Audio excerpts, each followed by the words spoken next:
Bonjour à toutes et tous. J'aurais été vraiment ravie d'être avec vous dans le cadre de cette réunion publique sur le plateau de Saclay sur la question de l'université et de la recherche dans le cadre de la campagne des élections présidentielles. Malheureusement, je suis retenue à Bordeaux, mais voilà, nous avons tenu à ce que je vous explique finalement l'histoire de ce rapport que nous souhaitons remettre à l'équipe de campagne du candidat Jean-Luc Mélenchon. Ce rapport, nous l'avons intitulé « L'université et la recherche, fondement d'une 6e République démocratique et sociale ». Nous avons été trois co-rédacteurs principaux de ce rapport. Il y a d'abord Andric Davy et Karine Fischer, qui sont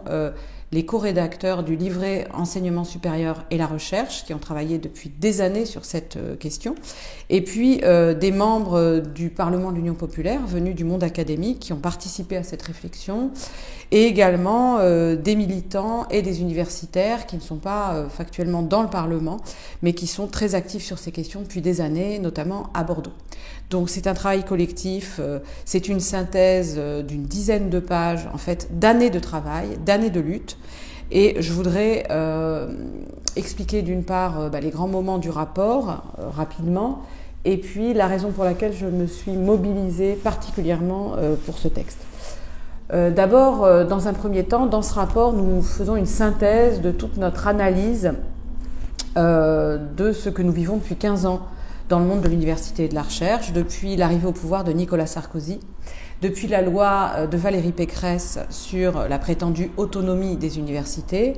et ensuite nous décrivons à partir de cette loi LRU et ensuite de ces déclinaisons par les pouvoirs qui ont suivi. Il faut savoir que sous François Hollande, Geneviève Fioraso a tout simplement poursuivi la même politique que celle de Sarkozy, et ensuite Frédérique Vidal sous Emmanuel Macron a aggravé encore les choses. Donc depuis 15 ans, nous sommes dans un lent processus de destruction qui détruit bien sûr nos métiers, qui abîme les étudiants et leurs études, et qui petit à petit appauvrit et affaiblit la recherche, et qui enfin menace, et ça c'est quelque chose à quoi nous tenons beaucoup dans ce rapport, menace finalement la fonction vitale occupée par le monde académique, occupée par l'université et la recherche dans un pays qui entend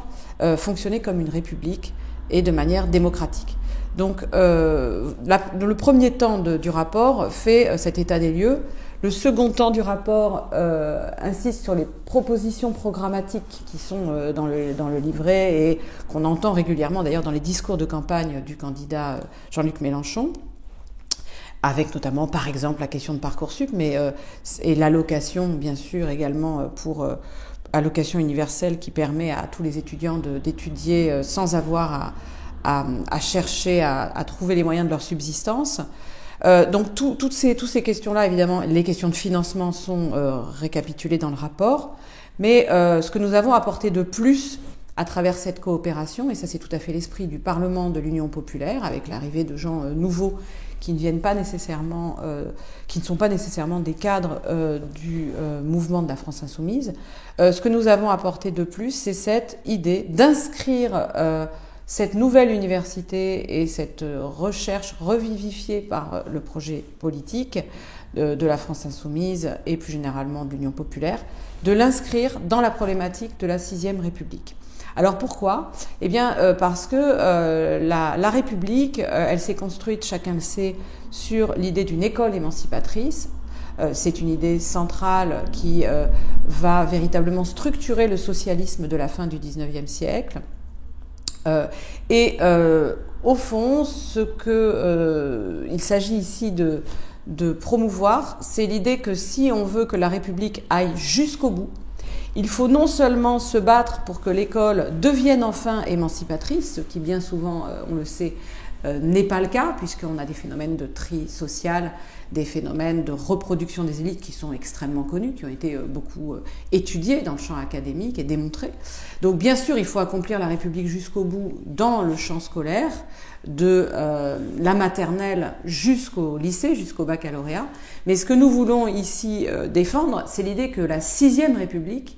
implique de défendre la République jusqu'au bout par l'université et la recherche. Et par une université et une recherche qui sont finalement au service de toute la société, Pourquoi? Parce que c'est ce qui permet la circulation la plus intensive du savoir, le partage du savoir, ce que j'appelle moi le partage épistémique, qui est indispensable pour qu'une république moderne, confrontée à des défis épistémologiques, des défis cognitifs, des défis de connaissance et de savoir absolument majeurs, pour que par ailleurs une république puisse tenir face à tous les assauts que subit aujourd'hui le monde du savoir, qu'on essaie de mettre sous tutelle, qu'on essaie de censurer, qu'on essaie de disqualifier par toutes sortes de polémiques particulièrement ignobles. Tous ces